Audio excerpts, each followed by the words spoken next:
안녕하세요. 오늘 즐거운 음악 교육을 위한 지원 방안에 대해서 설명을 해보겠습니다. 저는 자폐성 장애 아이를 키우고 있는 엄마이고요. 음악 전공을 했고, 음악대학에서 첼로 전공을 했었고요. 그리고 나중에 이제 건축학과에서 건축을 전공을 했습니다. 그래서 뒤에 가면 내용 중에 물리적 환경에 관련된 내용도 좀 포함이 되어 있습니다. 자, 먼저 목차를 보시면요. 우리가 오늘 주로 알고 싶은 내용은 3번에 나와 있는 목차입니다. 즐거운 음악 교육을 위한 사례를 살펴보기 내용에 관심이 많으실 텐데요. 먼저 이 음악 교육을 하기 전에 우리 발달 장애가 어떤 특성을 가지고 있고 왜 이런 감각들을 중요시해야 되는지 내용을 먼저 살펴보고 세 번째 음악 교육에 관련된 사례를 보여드릴 테고요. 그 다음에 물리적 환경, 이런 환경을 꾸미면 우리 아이들한테 음악 교육을 할 때뿐만 아니라 평소 생활에서도 굉장히 도움이 된다 하는 내용들을 가지고 얘기를 나눠 보겠습니다. 첫 번째, 발달 장애인의 입장에서 감각 이해하기입니다. 서두에 말씀드린 것처럼 저는 자폐성 장애 아이를 키우고 있는데요. 저희 아이는 지금 25살이고 지금 몸짓과 소리에서 앙상블 팀의 첼로 파트를 담당하고 있습니다.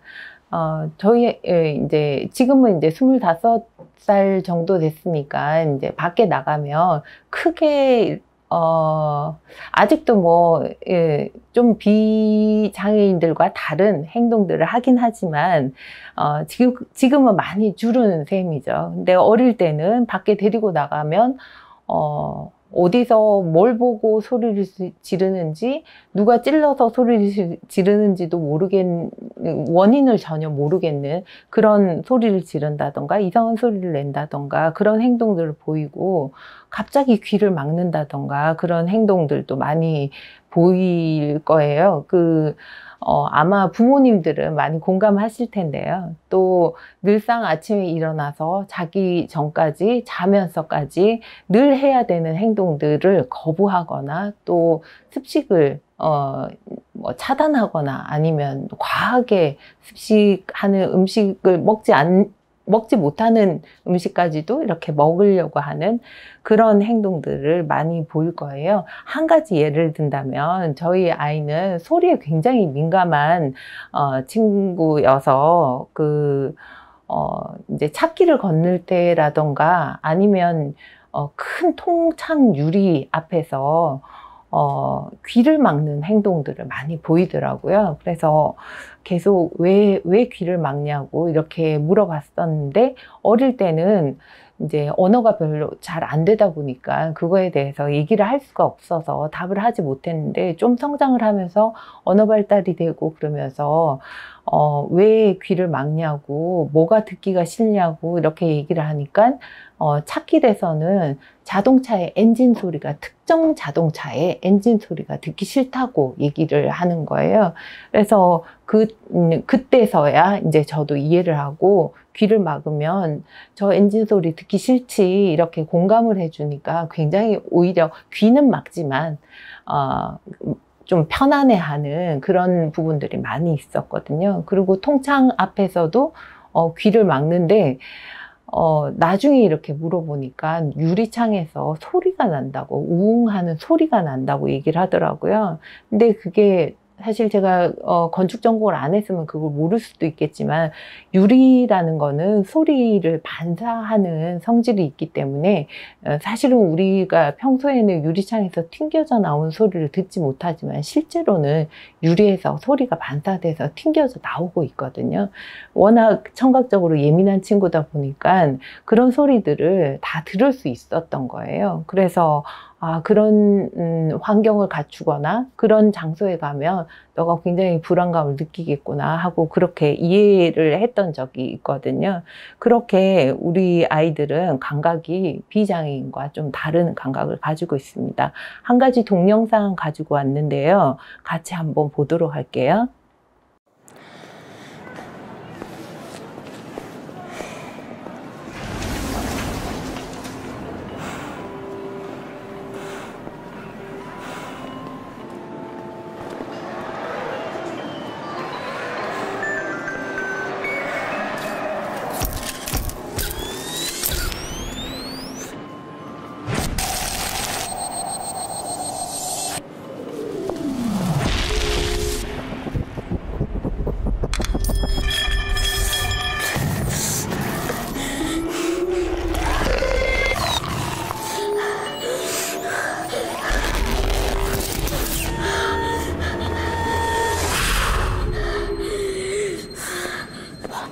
Two, three, four, five, six, seven, eight, nine. Take my hand.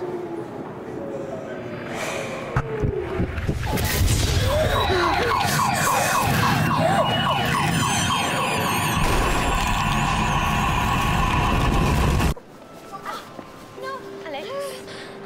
It's fine, isn't it? It's fine. I'm not naughty. I'm autistic. And I just get too much information.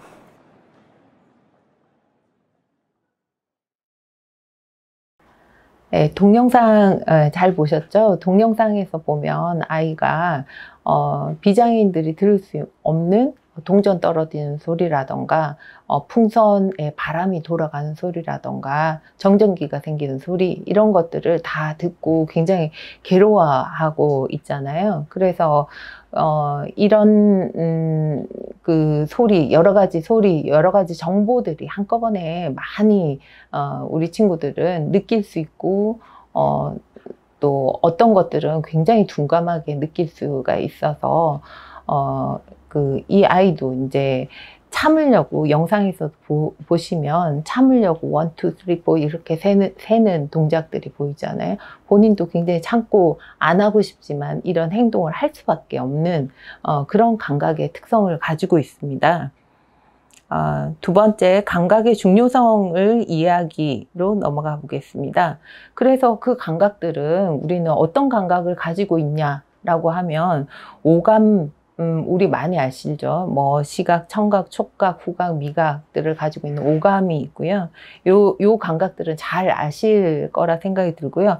평형 감각이라고 있는데 평형 감각에는 고유 감각과 전전 감각이 있는데 이 전문 용어 나오면 지루하니까 빨리 설명하도록 할게요. 고유 감각은 우리가 눈을 감고도 우리의 신체 부위가 어디에 있는지를 확인할 수 있잖아요. 한번 듣고 계신 분들도 한번 해보시고 아이한테도 한번 해보시면 우리 아이가 이 고유 감각의 예민한가 둔감한가를 좀 아실 수 있을 것 같아요. 눈을 감고 무릎이 어디 있는지 또 발이 어디 있는지 한번 짚어보라고 해보시면 이 고유 감각에 대해서 알 수 있을 것 같고요. 전전 감각이라고 있는데 많이 들어보셨을 거예요. 전전 감각은 우리가 흔히 이렇게 길을 가면서도 핸드폰을 하잖아요. 그거는 머릿속에서 이 평형을 맞춰주고 있기 때문에 이제 핸드폰을 볼 수 있도록 해주고 있는 거거든요. 그리고 또 내장 감각, 우리가 음식을 먹고 지금부터 소화시켜야지 하지 않아도 소화를 시키는 그 내장 감각이 있는데요. 이 중에서 또 한 가지 예를 들어 보면 저희 아이와 어릴 때 일본 여행을 갔어요. 그래서 일본 여행 갈 때 크루즈로 여행을 가면 굉장히 저렴하면서도 재밌다고 하더라고요. 그래서 이제 아이들하고 저희 아이 친구들하고 부모님들하고 해서 크루즈 여행을 갔어요. 근데 부산에서 일본으로 갈 때는 배가 굉장히 편안해서 움직이는지 뭐 가는지 아닌지도 모를 정도로 굉장히 편안하게 가더라고요. 근데 여행을 잘 하고 부산으로 이제 다시 들어오는데 파도 높이가 5m라고 하더라고요. 그래서 그 정도면 배가 뜰 수 있는 건가 하고 생각했는데 아무튼 배가 출발을 하더라고요. 근데 그 당시에 이제 아이들이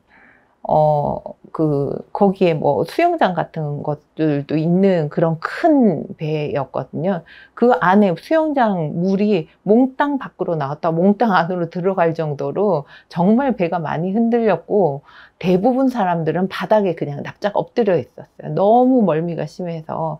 그 배에 근무하고 있는 사람들도 배에 이렇게 엎드려 있을 정도로 굉장히 배가 심하게 흔들렸거든요. 근데 유일하게 돌아다니는 친구가 한 명 있었어요. 저희 아들이에요. 전혀 멀미를 하지 않는 거예요. 이 전정감각 발달이 너무 잘 돼 있는 거죠. 예, 그래서 그 당시에 저도 이제 납작 바닥에 엎드려 있고 얘를 찾으러 가야 되는데 찾으러 가기도 지금 힘든 그런 상황이었어요. 그 와중에 생각이 든 거는 나중에 배에서 근무하는 직업을 가지면 얘는 잘할 수 있을 것 같아. 어떠한 상황에서도 멀미는 하지 않겠구나 하는 생각을 했던 적이 있습니다. 다음 얘기로 넘어갈게요. 그래서 이 감각들을 이제 여러 가지 감각들이 있잖아요. 이 감각들이 각기 가지고 있는 그릇이 달라요.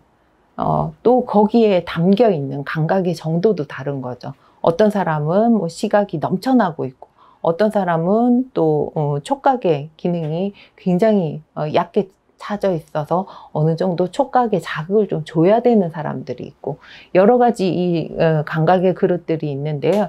이 감각의 그릇에 물이 감각의 양이 찰랑찰랑 차 있는 상태일 때가 감각이 편안하다라고 하는데, 이거를 전문용어로 조금 어렵게 얘기를 하면 감각의 역치라고 하거든요. 감각의 역치가 균형을 맞췄다라고 합니다. 그랬을 때 좋은 정보를 받아들이기가 쉽고 또 편안한 상태가 되는 거죠.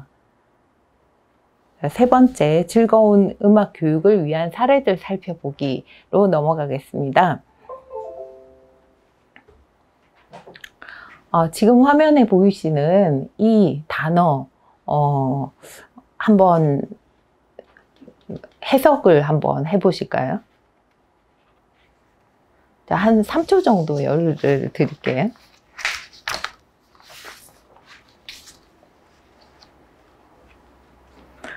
네, 이 단어는 아무리 봐도 모르시겠죠.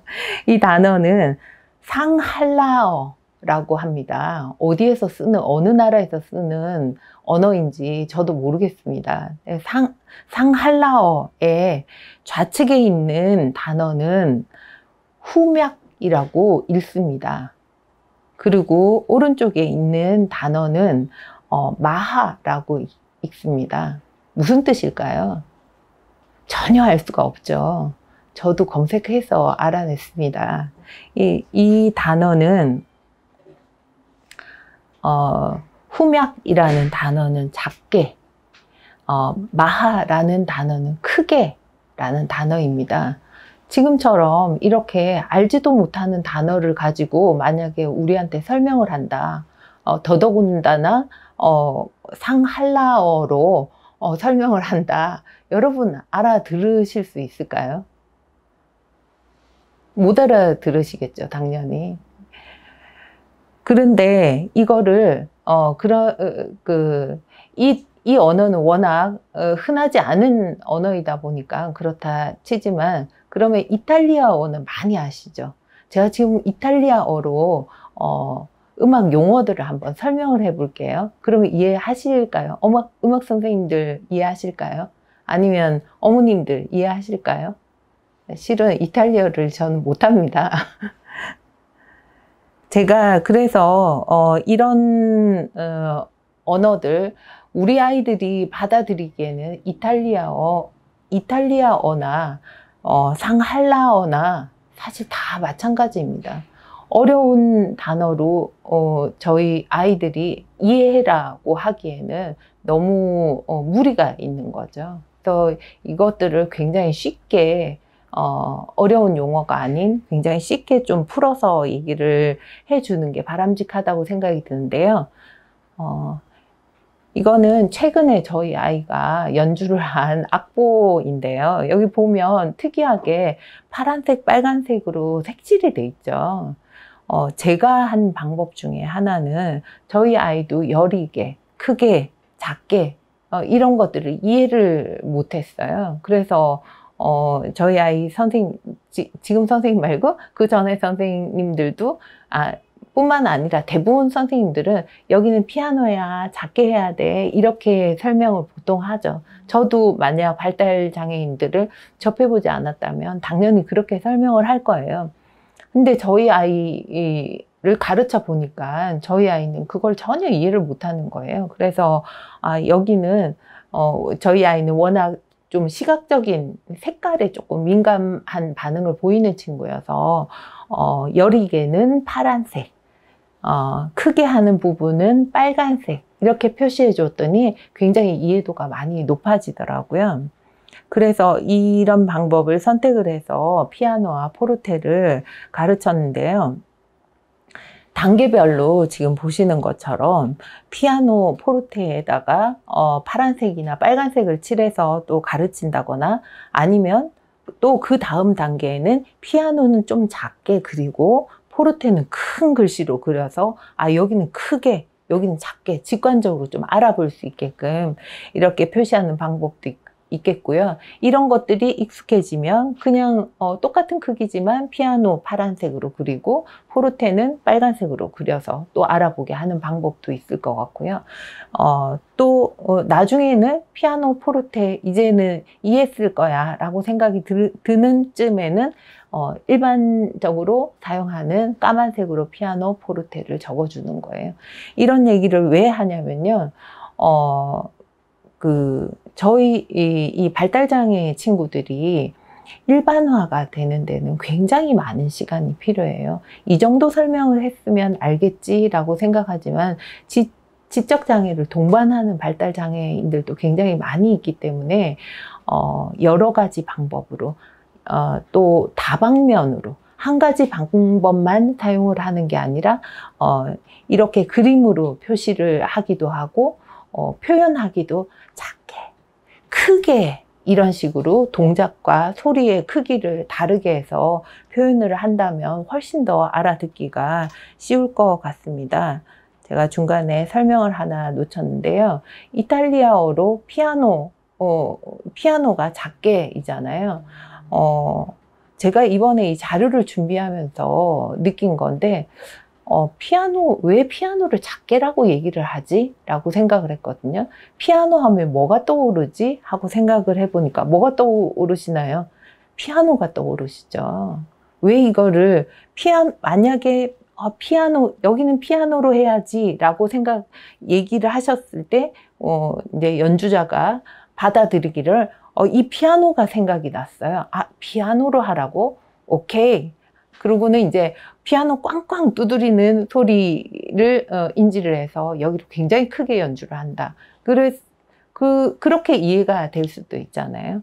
그래서 어떤 거를 떠올리면서 이 단어를 이해할지는 모르기 때문에 여러 가지 방법을 사용해서 시도해 보시는 게 좋을 것 같습니다.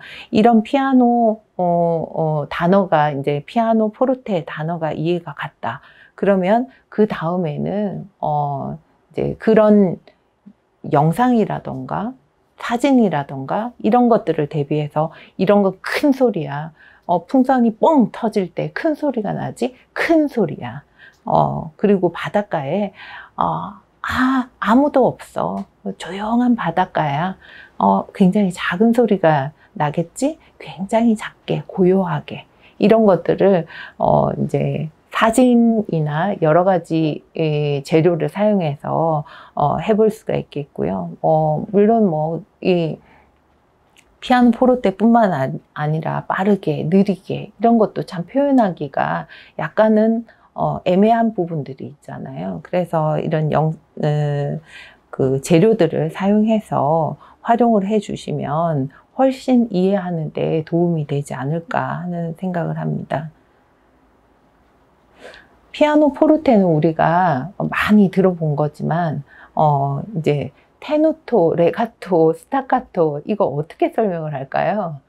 사실 테누토, 레가토를 정확히 이렇게 구분해서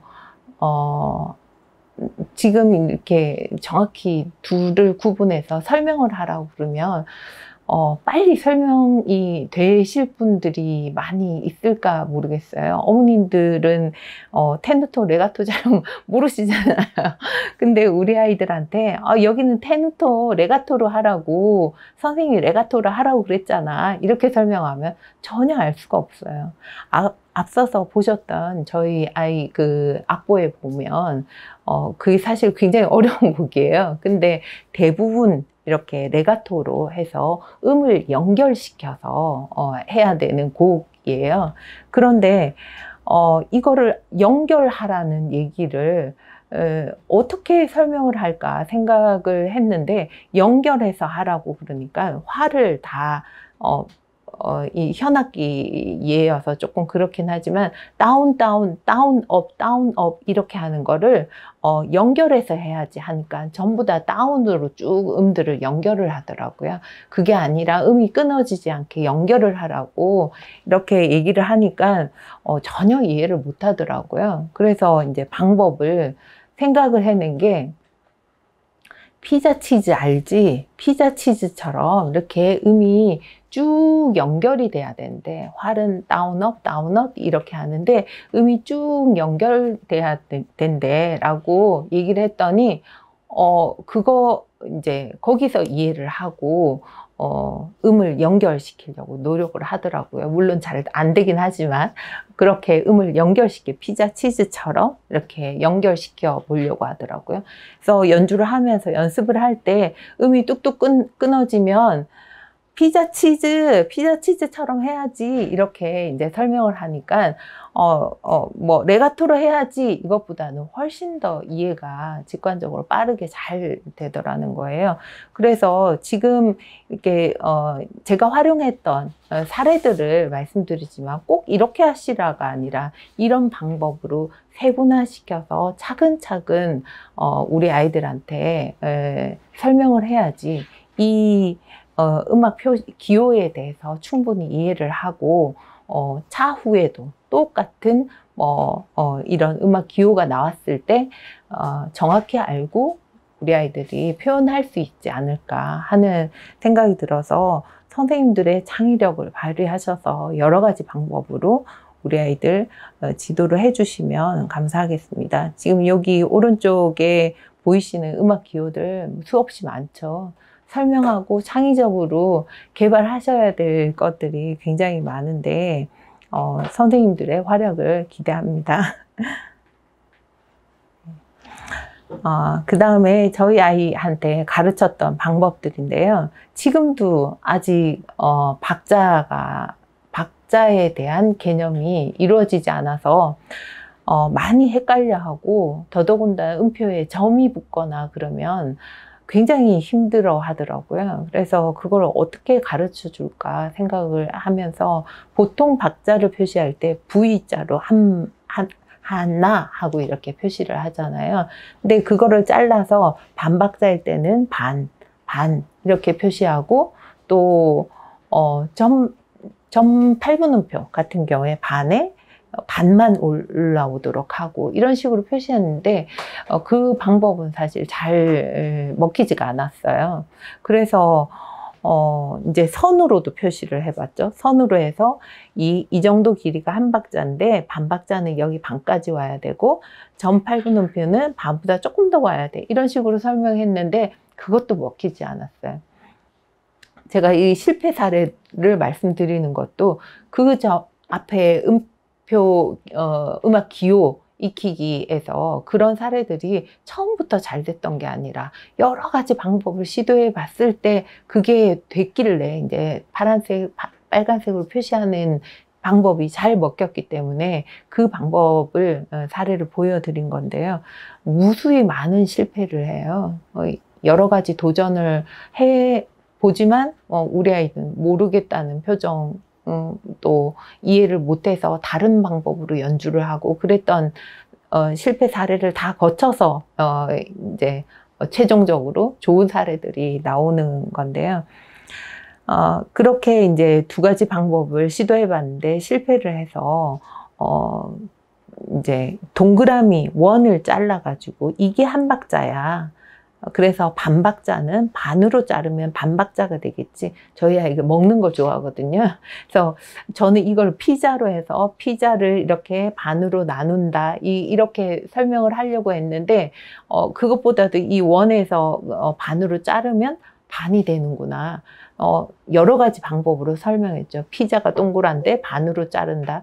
뭐 사과를 하나인데 반으로 자른다. 이런 식으로 뭐 여러 가지를 아이가 좋아하는 거를 비교를 해서 이제 설명을 하는 거죠. 그렇게 했더니 좀 관심을 보이더라고요. 그리고는 거기서 또 반을 또 자르면 이게 16분 음표가 되는 거야. 예, 그러면 얘는 굉장히 짧겠지. 그러면서 이제 설명을 계속 했던 게 있는데요. 이러면서 박자 공부를 세비단 음표, 한 박자에 3개 음표가 들어가야 되는데 참 설명하기 어렵죠. 그래서 그거를 종이로 이렇게 잘라서 이렇게 설명하니까 이해가 굉장히 빠르지만 이해가 된다고 해서 바로 되는 건 아닙니다. 그래서 시간이 걸리지만 이렇게 계속해서 박자 공부를 지금도 계속해서 하고 있습니다. 그래서 이런 것들이 이루어졌을 때 좌측에 보시면 음표가 이제 악보가 그려져 있잖아요. 이 악보에서 4분 음표 찾기, 16분 음표 찾기, 그런 식으로 게임식으로 또 방법을 여러 가지 방법으로 시도해 보라고 아까 말씀드렸잖아요. 이런 그 동그라미로 됐으면 또 그거를 찾기도 하고 또 여러 가지 뭐 뒤집기 놀이도 할 수 있겠죠. 앞에 음표를 그려놓고 뒤집으면 뒤에 뭐라고 적혀 있고 이런 것들도 있을 수 있잖아요. 그래서 여러 가지 방법으로 사용을 해 볼 수 있을 것 같고요. 차후에라도 저도 뭐 여기까지 시도를 해 봤지만 좀 더 좋은 아이디어가 있으시면 공유도 해 주시고 아무리 고민을 해도 해결이 안 된다라고 하시면 같이 말씀해 주시면 저도 같이 고민을 해보고 아이한테 아이가 받아들일 수 있는 방법들을 같이 고민해 보도록 하겠습니다. 저희 아이는 이제 첼로를 하고 있다 보니까 첼로는 처음에 배울 때는 1포지션부터 해서 이제 1포지션 되면 손가락 잡는, 지판에 잡는 위치가 달라져서 2포지션, 3포지션 이렇게 올라갔는데요. 1, 2포지션까지는 배우는 게 이제 표시를 해서 이렇게 테이프로 표시를 해서 하다 보니까 가르치는 게 나쁘지가 않았어요. 근데 3포지션, 4포지션 계속 올라가니까 그 다음에 1포지션도 이제 기억을 못 하는 거예요. 그래서 이걸 어떻게 하지? 전체적으로 어떻게 정리를 해주지? 해서 테이프를 전체를 다 붙여보기도 하고 이 실패 사례예요. 그렇게 했더니 도대체 어느 선에 이 시작점인지를 찾지를 못하더라고요. 그래서 그런 방법은 이제 실패해서 또 악기에서 다 테이프를 떼냈죠. 그랬는데 나중에 이 기타처럼요. 여기 지판에다가 흰 종이를 붙여서 음을 전부 다 적어준 거예요.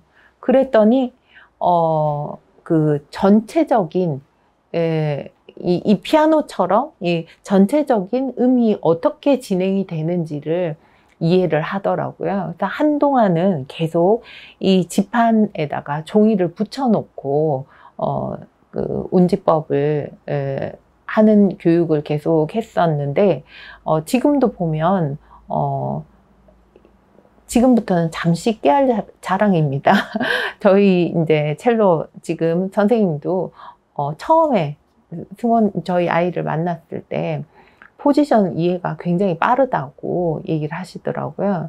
근데 이미 이해가 된 다음에 배우면 굉장히 빠르거든요. 우리 아이들이 또 이 장기 기억력 좋아요. 해서 이해를 하는 데까지 힘들어서 그렇지 이해를 하고 나면 굉장히 빨리 넘어갈 수가 있거든요. 그래서 저희 아이한테는 이런 방법이 통했지만 또 다른 아이들한테는 우리 발달장애 아이들이 스펙트럼 장애잖아요. 여러 가지 장점과 단점 또 여러 가지 특성들을 가지고 있기 때문에 그 아이에게 맞는 방법으로 교육이 되고 우리 아이가 충분히 이해됐다라고 하면 굉장히 빠른 속도로 거기까지 가기가 힘들어서 그렇지 그 다음부터 성장하는데 속도가 많이 붙을 거라고 생각을 합니다. 네, 또 제가 했던 방법들인데요. 그래도 첼로를 하는데 첼로의 부분 명칭들은 다 알고 있어야 되잖아요. 그래서 악기를 오려서 붙여놓고 이거는 뭐 하면서 이렇게 게임도 해보고 노래하면서 이제 뭐라고 할까요? 브릿지는 어디 있나 여기 도는 어디 있나 여기 그러면서 이제 노래를 해서 게임으로 해보기도 하고 여러 가지 이제 방법을 하면서 한 가지 방법으로는 우리 아이들이 힘들다는 거를 저는 꼭 말씀을 드리고 싶어요. 그래서 여러 가지 이제 방법을 하고 가운데 보시는 거는 또 악기를 이렇게 천으로 만들어 가지고 부직포를 이렇게 잘라서 만들어 보기도 하고 또 페트병 있잖아요. 페트병에다가 이 고무줄을 연결해 가지고 이렇게 튕기면 소리가 나거든요. 그런 방법들도 해보고 이 악기와 친해질 수 있는 여러 가지 방법들을 시도를 해봤어요. 그리고 이제 오른쪽에 있는 것들은 높은 음자리표, 첼로는 이제 높은 음자리표도 사용을 하고 낮은 음자리표도 사용하고 가온 음자리표도 사용을 해요. 여러 가지 자리표가 있다 보니까 이런 것들을 이해를 해야지 개 이름을 읽을 수가 있잖아요. 그래서 그런 거를 이해시키기 위해서 여러 가지 방법들을 시도를 해보고 눈에 띄는 재료들을 팔면 이렇게 사 모아서 또 아이한테 시도해 보기도 하고 그게 전혀 효과가 없기도 하고 뜻하지 않게 효과가 있기도 하기 때문에 나도 굉장히 이렇게 창의력을 발휘해서 우리 아이한테 시도를 했는데 우리 아이는 전혀 반응이 없어요 라고 해서 실망하시지 말고 또 다른 방법을 택해 보시면 분명히 아이가 이해하는데 큰 도움이 될 거라고 생각이 듭니다. 그리고 이것도 제가 되게 많이 활용한 방법인데요.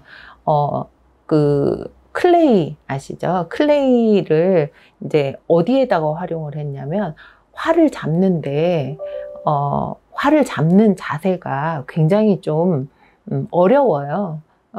이제 첼로 활을 잡는 자세, 다 이제 악기마다 좀 다르지만, 그 첼로 활을 잡을 때 그 자세가, 이렇게 가르쳐도 나중에는 좀 자세가 바뀌어서 제대로 된 자세가 안 나오기도 하거든요. 그럴 때마다 이 클레이를 손 모양에 그대로 찍어가지고 굳혀 놓으면 얘가 꼭 탱탱볼처럼 이렇게 굳어요.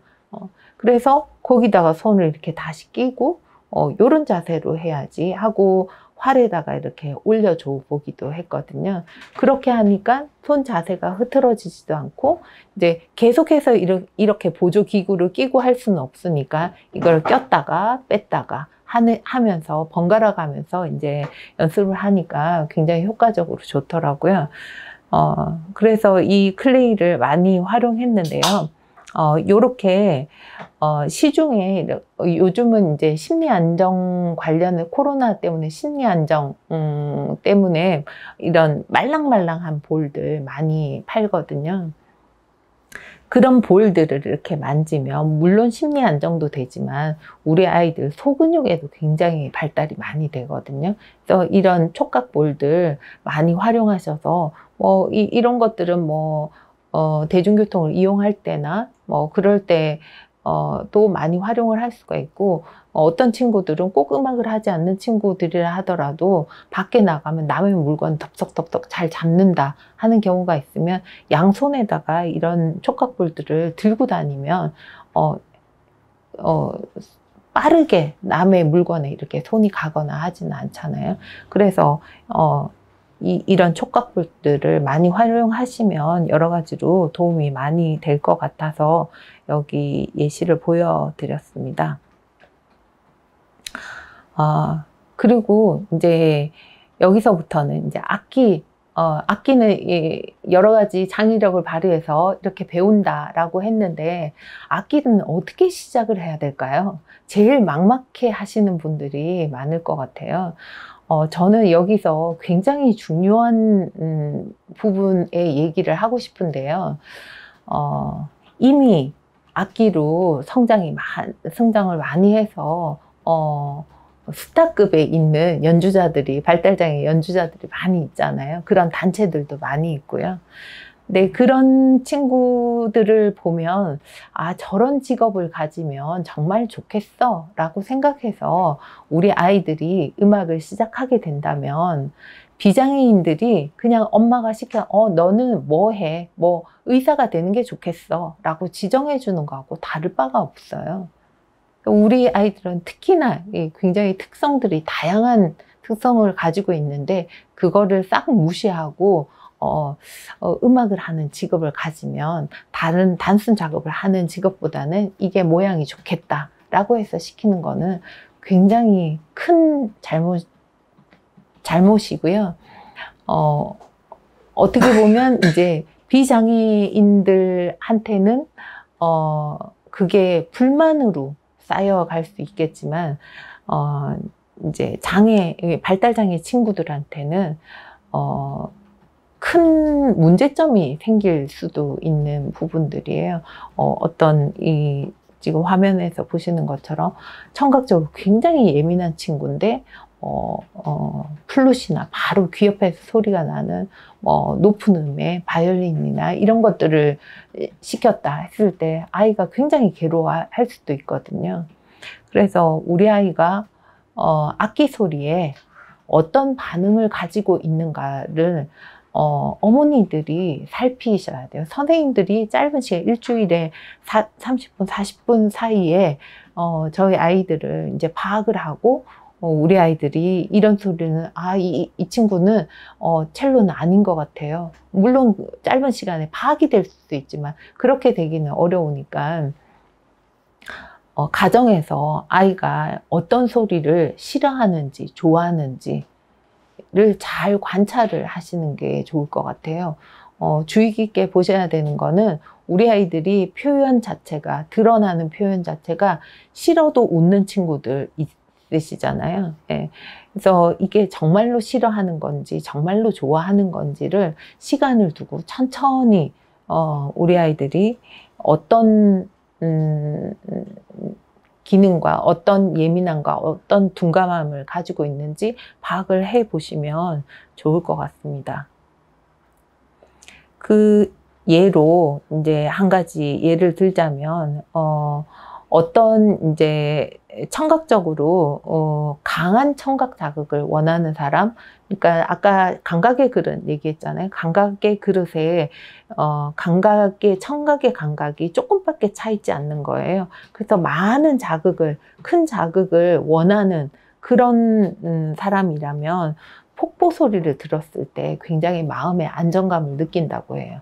근데 이미 이 청각의 감각의 그릇에 넘쳐나고 있는 거죠. 그래서 굉장히 작은 양의 감각이어도 충분히 만족을 할 수 있는 사람이라면 조용한 소리, 잔잔한 시냇물 소리가 훨씬 더 마음에 안정감을 준다는 거예요.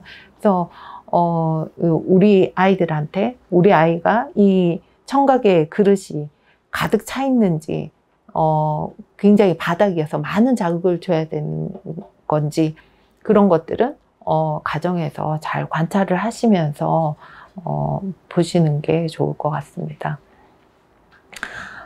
그리고 악기를 배우기 위해서 우리 아이는 청각적으로 그렇게 예민하거나 그렇게 둔감하진 않아 악기를 배우기에 적합한 청각을 가졌다고 관찰이 돼 라고 생각을 했을 때 악기가 비싸잖아요. 이 악기를 어떻게 배워야 될까요? 우리 아이는 바이올린을 좋아할까? 바이올린을 한 대 사줘 볼까? 하고 생각을 하지만 일단 바이올린 한 대 사려면 비싸잖아요.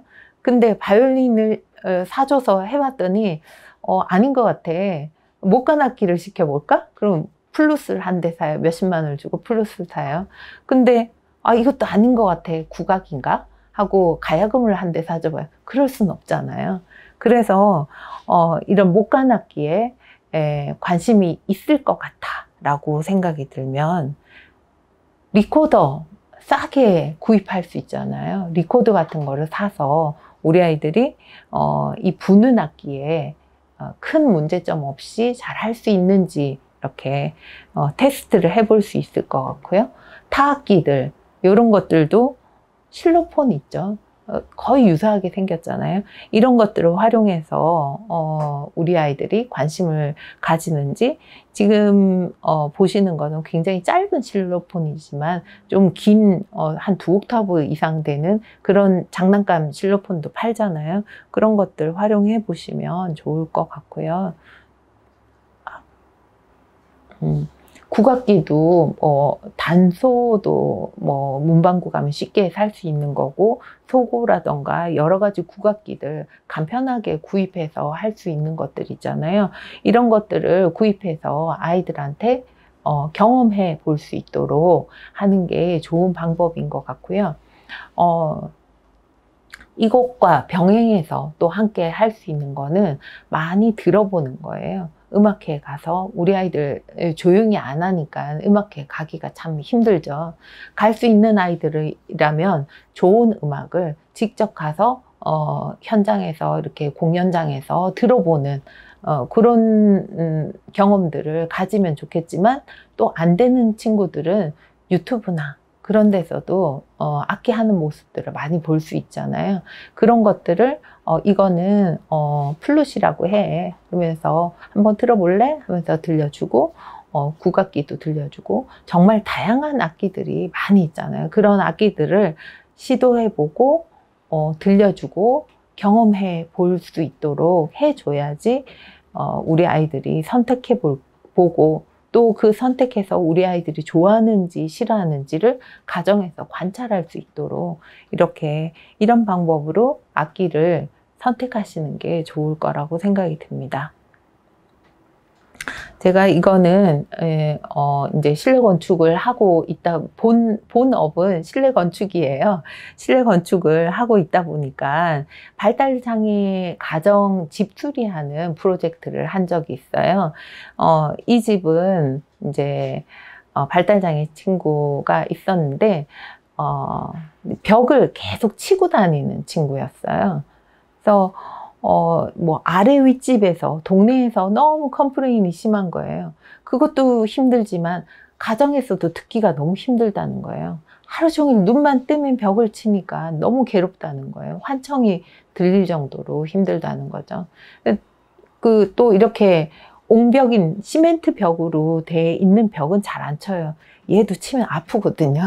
그런 벽은 안 쳐요. 이렇게 비어있는 벽 있죠. 통통통 소리가 나는, 이런 소리가 나는 벽을 치는 걸 굉장히 좋아하는 거예요. 하루 종일 벽을 통통통통통통 치면서 이렇게 다니니까 너무 이제 가정에서 힘들다고 호소를 하셨는데, 그래서 벽에다가 안전매트, 쿠션 같은 거를 다 달아달라고 얘기를 하시더라고요. 그래서 요청대로 안전 쿠션을 달고, 한쪽 벽에다가 이제 집 전체에다가 벽은 다 안전 쿠션으로 다 달았어요. 그리고는 조금 긴 복도가 있는 벽에다가 발 매트 있죠. 지금 보시는 것처럼 발로 이렇게 누르면 피아노 소리가 나는 이런 발 매트를 이렇게 벽에다가 붙여줬어요. 그랬더니 이 친구가 이 발매트를 사용해 보신 분들은 아실 텐데, 누른다고 피아노처럼 누른다고 바로 소리가 나지 않아요. 누르고 떼면 소리가 약간의 시차가 있거든요. 그래서 그렇다 보니까 그 전에 통통통 치고 다니던 게 안 되는 거죠. 누르면 듣는 데까지 시간이 걸리다 보니까 이게 속도가 굉장히 느려지는 거죠. 들어야 되니까. 그래서 이거를 붙여줬더니 이제 다른 벽은 안 치고 요 앞에서만 계속 치고 듣고를 하는 거예요. 그러면서 나중에는 피아노에도 실제로 관심을 가지고 이렇게 배우게 됐다는 얘기도 제가 들었는데 정말 뜻깊은 작업이어서 여러분한테 자랑 삼아 소개해 드립니다. 네. 또 이거는 음악 교육은 아니지만 이제 스케줄 관리라고 하는데요. 우리가 30분이든 40분이든 1시간이든 수업을 이렇게 진행하면서 시작하는데 내가 뭘 할지 알 수가 없다라고 그러면 약간의 불안감이 생길 거예요. 한 가지 예를 들어 볼까요? 우리 귀신의 집에 들어가면 입구서부터 굉장히 무섭죠. 안에서 무슨 일이 일어날지, 어디쯤에 귀신이 나올지 모르잖아요. 그렇기 때문에 입구서부터 굉장히 불안한 마음을 가지고 끝까지 출구까지 가요. 그렇지만 그 안에 귀신 분장을 하고 있는 알바들 있잖아요. 그 알바들은 알바들끼리 장난을 치고 있어요. 전혀 무섭지가 않은 거죠. 왜냐하면 처음 들어간 사람은 처음부터 끝까지를 알 수가 없어요. 어디에서 뭐가 나올지 알 수가 없는데 알바들은 어디에 누가 있는지를 다 알고 있기 때문에 불안하지가 않는 거죠. 깜깜해도 불안하지가 않는 거예요. 그와 마찬가지인 거예요. 우리가 스케줄 30분, 40분, 1시간을 하는데 우리 지금부터 음계를 할 거고 그 다음에 개이론 공부를 조금 할 거고 그 다음에 곡을 한 요 정도 해서 3번만 하고 끝낼 거야. 이러면 우리가 수업이 끝나. 괜찮지? 하고 이제 글로 써주거나 뭐 그림으로, 글씨가 안 되는 친구들 그림으로 이렇게 그려줘요. 그러고는 하나 할 때마다 표시를 해준 거예요. 우리 음계 연습 이제 끝났어. 그 다음에 3가지 남았네 하고 이렇게 표시를 해주면 점점 이제 내가 얼마나 지나면 끝나가는구나 하고 예측을 할 수 있기 때문에 수업하는 내내 불안감을 조금 덜 느끼면서 할 수 있을 것 같아요. 그래서 지금 이제 화면에 보시는 거는 스케줄 일상 하루 일과를 스케줄 체크하는 저희 아이 그 체크리스트인데 이런 방법으로 1시간을 만들어 보셔도 좋을 것 같다라고 생각이 들고, 특히나 이렇게 착석이 안 되는 친구들은 여기까지만 우리 앉아서 잘 참아보자. 그리고 중간에 여기서는 이제 쉴 거야 라던가 그런 방법으로 쉬면서 사탕을 하나 먹을 거야 라던가 이런 거를 좀 제시를 해주면 좋지 않을까 하는 생각이 듭니다. 그래서 이 스케줄 관리를 이런 방법으로 했더니 되게 잘 먹혔어요. 그래서 좀 더 재밌고 세련되게 해보라고 이런 걸 만들었죠. 이런 걸 만들어서 조금 만들기 힘들었어요. 이 파일에다가 종이를 껴가지고 왔다 갔다 하면서 좀 이렇게 재밌게 해보라고 했는데 땡기고 하는데 조금 이게 빡빡하다 보니까 잘 되지가 않았거든요. 그러니까 관심도가 떨어지더라고요. 제 말은 결론은 앞서 말씀드린 것처럼 쉬운 방법을 선택을 하시라는 거죠. 굉장히 손재주가 많아야지 잘 할 수 있는 게 아니라 이렇게 시간과 여러 가지 아이디어를 많이 동원한 이런 방법들은 먹히지 않았다는 거를 말씀드립니다. 이런 재료들 만들려면 손재주도 있고 뭔가 좀 그래야 되는 거 아니야? 라는 게 아니라는 얘기 다시 한 번 더 말씀드립니다. 또 이런 것들도 제가 해봤던 음악 교육은 아니지만 생활하면서 해봤던 건데, 우리 아이들이 아까 이제 감정에 대해서 우리 아이들이 표현하는 방법이 거짓일 때가 많다고 말씀드렸잖아요. 실제로는 기분이 안 좋은데 환하게 웃고 있는 경우도 되게 많아요. 그래서 제대로 대답을 안 할 수도 있지만 그래도 오늘 기분은 어때? 라던가 오늘의 컨디션을 좀 체크를 하고 왜냐하면 우리 친구들이 돌발 행동도 할 수 있는 거거든요. 그랬을 때 그 가정에서도 안전해야 되고 우리 장애가 있는 친구들 이외에 다른 사람들도 안전해야 되고 선생님들도 안전해야 되기 때문에 오늘 기분이 정말 안 좋은 것 같아 라고 판단이 들면 스스로 좀 방어를 하셔야 돼요. 거리를 조금 두고 있는다던가 해서 서로 사고가 나지 않도록 그런 주의는 좀 기울이는 게 좋을 것 같아서 이런 기분을 물어본다던가 그리고 프로그램이 다 이제 오늘 30분 뭐 1시간 수업이 끝난 뒤에 우리는 이렇게 해서 처음에 응계 연습을 했고 개 이름 공부를 좀 했고 곡을 했고 하면서 이렇게 끝났어 라고 다시 오늘의 수업 내용을 알려주면서 확인을 시키고 다음번에도 이렇게 계획을 해놓고 너가 너무 힘든 부분이 있으면 얘기해. 그러면 뭘 짚는다던가 그러면 이거는 좋았어? 싫었어? 라고 이렇게 물어보고 그러면 다음번에 이거는 한 번만 딱 하자 라고 하던가 그런 그 조율을 좀 아이의 의견을 반영시키고 조율을 하면서 하다 보면 소통도 언어가 안 되더라도 소통이 이루어지지 않을까 하는 생각이 들어서 저희 아이 했던 자료들을 공유해 드립니다.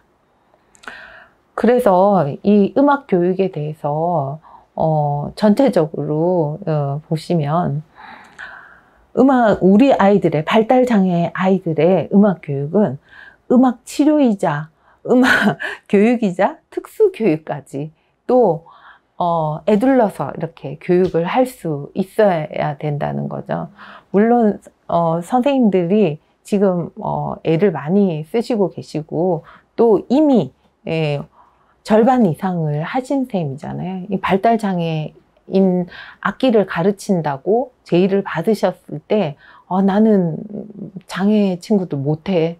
장애인들 난 못 가르쳐 라고 그랬으면 그분들은 아예 시작도 못 하셨지만 지금 계신 분들은 이미 발달장애 아이들을 가르치고 있기 때문에 50% 이상은 이미 시작을 했다고 볼 수가 있어요. 그래서 그 나머지 50%는 여러 가지 창의적인 아이디어로 좀 더 우리 아이들이 이해하기 쉽도록 쉬운 말로 풀어서 음악 교육을 한다면 아이들이 정말 큰 눈부신 발전을 할 수 있을 거라고 생각이 듭니다. 다음으로 마지막인데요. 감각 안정 지원을 위한 사례들 살펴보기입니다. 이제 저는 이제 그 건축 전공을 하면서 나중에 논문도 발달장애인 물리적 환경에 관련된 논문들을 많이 썼었거든요. 그 중에 이제 물리적 환경이라면 흔히 가깝게 접할 수 있는 것들이 컬러예요. 컬러 테라피에 관련된 내용들은 많이들 알고 있잖아요. 여기에 빨간색과 연두색이 있는데 빨간색을 몇 초 동안 이렇게 보고 있으면 맥박수가 올라가고 초록색 쪽을 보고 있으면 맥박수가 감소가 된다. 이런 실험들은 뭐 TV나 여러 매체에서 많이 보셨을 거라고 생각이 들어요. 실제로 뭐 이런 것들을 해보면 이제 그 실험 결과들이 논문에도 많이 나오고 있습니다. 그러면 빨간색과 초록색을 어떻게 적용을 시켜야 될까요? 집을 다 빨갛게 해야 될까요? 너무 다운이 돼 있는 친구다. 그랬을 때 맥박을 올려야 되는데 우리 집을 다 빨갛게 해야 될까요? 그렇진 않잖아요. 여기서 이제 중간에 잠시 얘기를 하겠는데요. 뭐든지 이렇게 차분하고 다운이 되는 것만이 좋은 방법, 물리적 환경은 아니에요. 어떤 친구는 굉장히 무기력해서 업을 시켜야 되는 친구들도 있거든요. 그랬을 때 이 빨간색을 어떻게 활용하냐? 이런 소품들을 활용해서 업을 시킬 수가 있어요. 지금 보시는 의자라던가 뭐 조금 간편하게 구매를 할 수 있는 쿠션이라던가 아니면 바닥 매트라던가 이런 것들을 준비해서 좀 더 물리적 환경에 활용해 보시면 좋을 것 같고요. 또 연두색도 마찬가지죠. 화초라든가 식물이라든가 커튼이라든가 이런 것들, 소품, 뭐 비즈 같은 거 이런 것들도 많이 있잖아요. 그런 것들 활용해서 좀 더 편안한 공간을 꾸며 보시는 것도 방법일 것 같습니다. 그리고 이 물리적 환경이 컬러 테라피가 가장 효과가 있죠. 가장 효과가 있는데 그 중에서 색채, 약간 애매한 말인데요. 이 색채를 활용할 때 조금 전에 말씀드린 빨간색, 초록색을 적용시키는 것보다도 가장 효과적인 방법은 조명을 활용하는 거예요. 우리 이제 일반적인 흰색 등 있잖아요. 이런 등 있고 카페에 가면 노란색 등이 있잖아요. 이런 것들을 활용해 보시면 굉장히 도움이 많이 되는데요. 실제로 제가 발달장애인들과 비장애인들과 한 100명 정도를 뇌파 실험을 했어요. 그랬는데 이 컬러에 관련해서 빨간색, 파란색 여러 가지를 이제 뇌파 실험을 하고 이 조명 실험도 같이 했거든요. 했을 때 그 어떤 친구들은 제가 표현하기를 뇌에 스위치가 달려 있는 것 같아 라고 표현을 했는데, 전구색을 비췄을 때와 노란색 불을 비췄을 때 정말 즉각 반응을 보일 정도로 반응을 극명하게 이렇게 드러내는 친구들도 많이 있었거든요. 주광색, 노란색 불을 사용할 때는 조금 더 안정적인 안정을 취할 수 있는 시간일 때, 안정을 취해야 될 때 노란색 불을 사용하고, 조금 더 업을 필요로 할 때는 전구색 흰색 불을 사용하면 좋은데, 언제 집에 불을, 전구를 갈았다 꼈다 하냐고요. 전구가 켜지지 않는 상태에서도 그거를 네가 가네 내가 가네 하면서 시간을 보내고 몇 달이 지나가는데, 그렇죠? 그걸 언제 갈까요? 할 수 없으니까 제가 하나, 쿠땡인데요. 여기에 들어가셔서 검색에 색 온도 조절, 조도 조절, 전구라고 검색을 하면 많은 것들이 나와요. 전구 하나에 색 온도, 아까 노란색 불이 됐다가 흰색 불이 됐다가 이거를 색 온도 조절이라고 하거든요. 조도 조절은 밝게, 어둡게, 이게 전구 하나에서 다 되는 것들이 요즘 많이 팔고 있어요. 가격 많이 비싸지 않고요. 끼워 놓으면 오래 사용을 할 수가 있어요. 제가 몇 시간 사용하는지는 모르겠지만 오래 사용할 수 있으니까 다른 어떤 것보다도 굉장히 효과적으로 잘 활용이 될 거예요. 저희 집에서도 뭐 스탠드 불 전구도 이런 걸 끼워서 잘 활용을 하고 있거든요. 그래서 활용을 해보시고 정말 좋은 효과가 나타났다라고 하시면 저한테 빨리 알려주시면 제가 좋은 자료로 또 활용을 하도록 하겠습니다. 그래서 쿠땡 한번 이용해 보시면 좋을 것 같고요. 그리고 이렇게 분리된 공간도 굉장히 도움이 되는데요.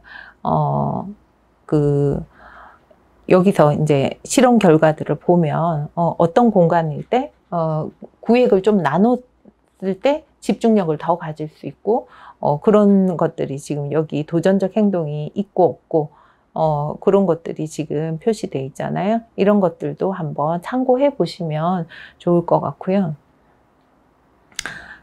이 공간의 크기도, 우리가 레슨 받는 공간의 크기도 굉장히 중요한데요.